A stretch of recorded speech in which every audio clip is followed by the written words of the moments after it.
Hi Year 11s and welcome to Stage 1 Biology, also welcome to Doing Science Right. So this is your very first PowerPoint that you're going to have for the entire year, or semester, depending on if you're doing a full year or half a year. And this is going to be the first unit of the topic of cells.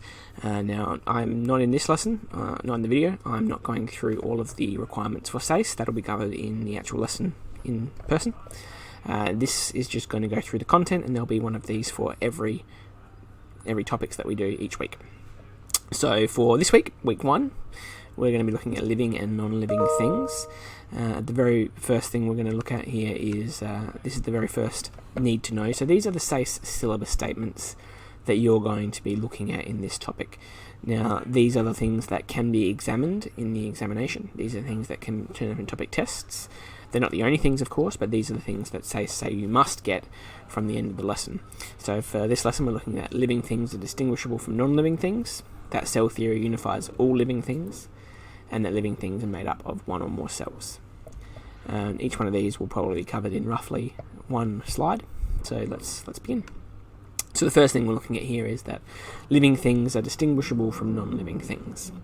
So first off, I suppose we have to describe what is a living thing. So what defines something as living? In junior science, you've probably looked at the terminology of Mrs. Gren. Now, Mrs. Gren is acceptable, and you can use Mrs. Gren this year, that's fine.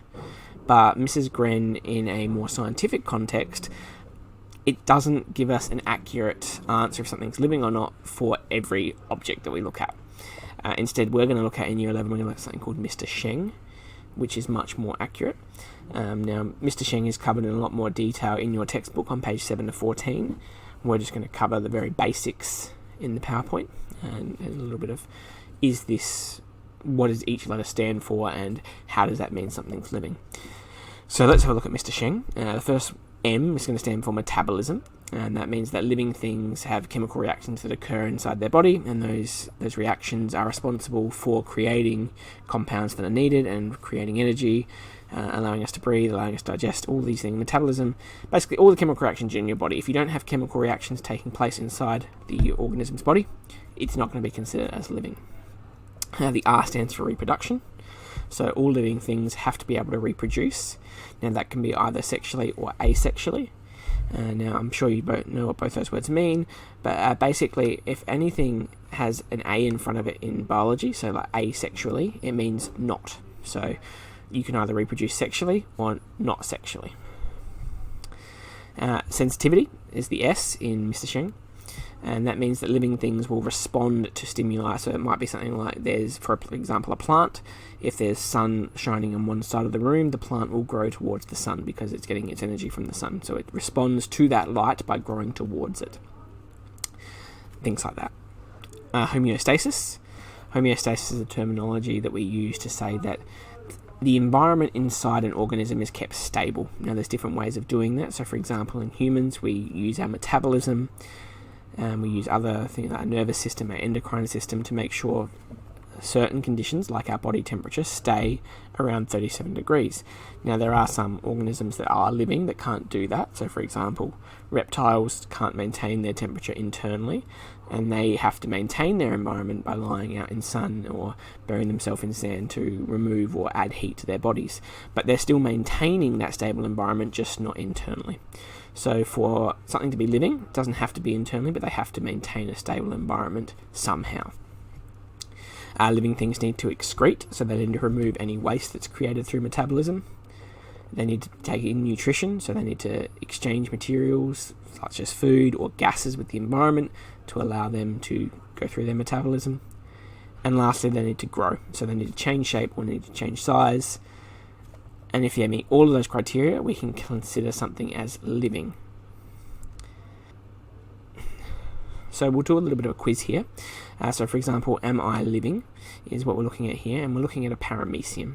So parameciums are single-celled organisms that are called protists. Now first off, so let's look at each category. Metabolism. So paramecium have food particles that are digested internally through enzymes in the organism. So yeah, they have a metabolism. They can asexually reproduce through something called binary fission, which we'll look at more in the cells unit. So that's a pass on reproduction. They are surrounded by small hairs called cilia, which allow them to move towards light to gain energy, so they're sensitive. They take gases in, and they'll diffuse gases out of their body through diffusion, so they can maintain environments. They excrete solid wastes through a pore, and they excrete liquid wastes through contractions, so they excrete their unwanted nutrients or unwanted resources. They take in food particles through something called endocytosis, which again we'll look at more in cells. And they can grow when they take in nutrition. Their cell will grow in size until it gets too big, and they'll go through cell division, which is their asexual reproduction. So for all of these, as we can see here, they've passed. So a paramecium is a living organism. Now this one's a little bit more tricky, the next one we're going to look at. So COVID-19. So this is really obviously big in the media right now. COVID-19 is a disease discovered in December in 2019, and it's caused by the coronavirus. So the coronavirus is what we're actually looking at. Is the coronavirus molecule a living organism? So first off, movement. It can spread between hosts. Reproduction. It can reproduce with the help of the host metabolism. It doesn't respond to touch, sound, or light, but we don't know if it doesn't respond at all because there's not enough research being conducted on viruses in general. It can maintain an external environment, but it can't do it itself. It has to use the host's metabolism. It can create waste, but again, it uses the host's metabolism. It uses energy from the host as nutrition, and it doesn't change in shape or size. It just creates more virus particles. So if we look at whether it passes or fails, so it's a bit of a 50-50 on some of these. So for example, movement, it can spread between hosts, but the particle itself is not moving itself, it's being forced to move. So for example, it's spread by sneezing, and the sneezing is the force of our body exhaling it out, and then it blows away into someone else or onto another object. So the virus itself isn't moving. So if you counted that, could you say that a piece of rubbish is moving or living because it moves when the wind blows it? So it's not really moving, but then there's arguments that, well, it's the virus itself that causes you to sneeze, so it's its own way of making it. So it's a bit 50-50, but I'd say maybe / doesn't meet this criteria. Reproduction, it can't reproduce by itself. If you just had the virus molecule by itself, it wouldn't reproduce. It has to have the host metabolism, because it doesn't have its own metabolism. It has to have its host metabolism to reproduce. So again, it can reproduce, but not by itself, so that's a maybe. Sensitivity, from everything we know, it doesn't respond to touch, sound, or light, but we don't know if it won't respond to anything because there's not enough research done. So again, that's a maybe. Homeostasis, again, it can't maintain its own environment. It has to use the host metabolism. If it didn't have that host metabolism, it wouldn't be able to maintain its environment, and the virus would just die out. So that's a fail on that one. Excretion, it doesn't create its own waste because it uses the host metabolism, so that's a fail. It does pass on nutrition because it's using energy from the host, and it uses that energy to build nucleic acids for DNA replication, or RNA replication, because viruses don't have DNA, they have RNA.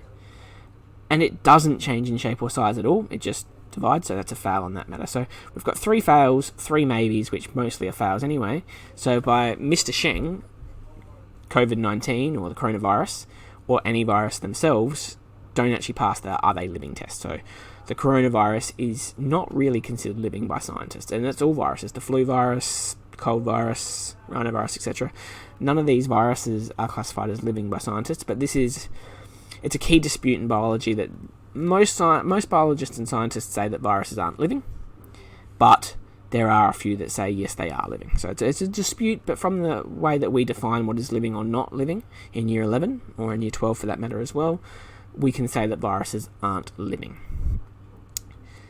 So that's our first SACE criteria covered. The next SACE criteria is that the cell theory unites all living things. Now, the cell theory is actually comprised of a lot more than we discuss, but there's 3 things that you must know for the cell theory.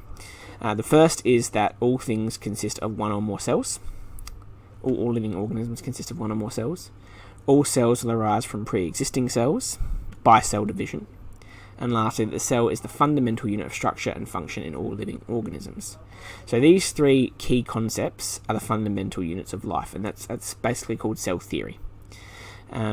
The whole idea of cell theory is linked with microscopes. When we discovered and invented microscopes, our understanding of the cell itself grew as well, because it was the first time we could see cells.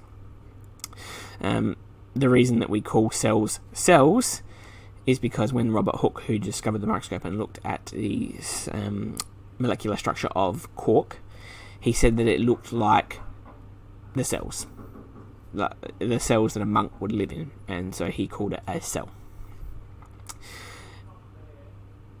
There was also 2 German scientists. They were the first to suggest that plant animals consist of cells that provide structure and function. So that's the main things for cell theory that you need to know. Lastly, the last criteria that we're talking about here is that living things are made up of one or more cells, and that's actually the first statement in cell theory that we're looking at there. So it's the first statement that we're looking at. So living things are called organisms, and all organisms consist of one or more cells. If it consists of only one cell, we call it a unicellular organism. Examples of that are bacteria and protozoa. They're both unicellular organisms. But there's also multicellular organisms like ourselves. So animals and plants, multicellular organisms, were made up of more than one cell. For example, an adult human body is roughly 50 trillion cells, so much more than one. Multicellular organisms consist of different cell types. So for us, we've got heart muscle cells, bone cells, skin cells, nerve cells, lots of different types of cells that all provide a specific function to help that organism survive. And we'll talk about that more next week. Because this is a short week, that's where we're going to end this PowerPoint. So that is living and non-living things. Quite an easy little PowerPoint for our first week. Look forward to seeing you next week. See you in class.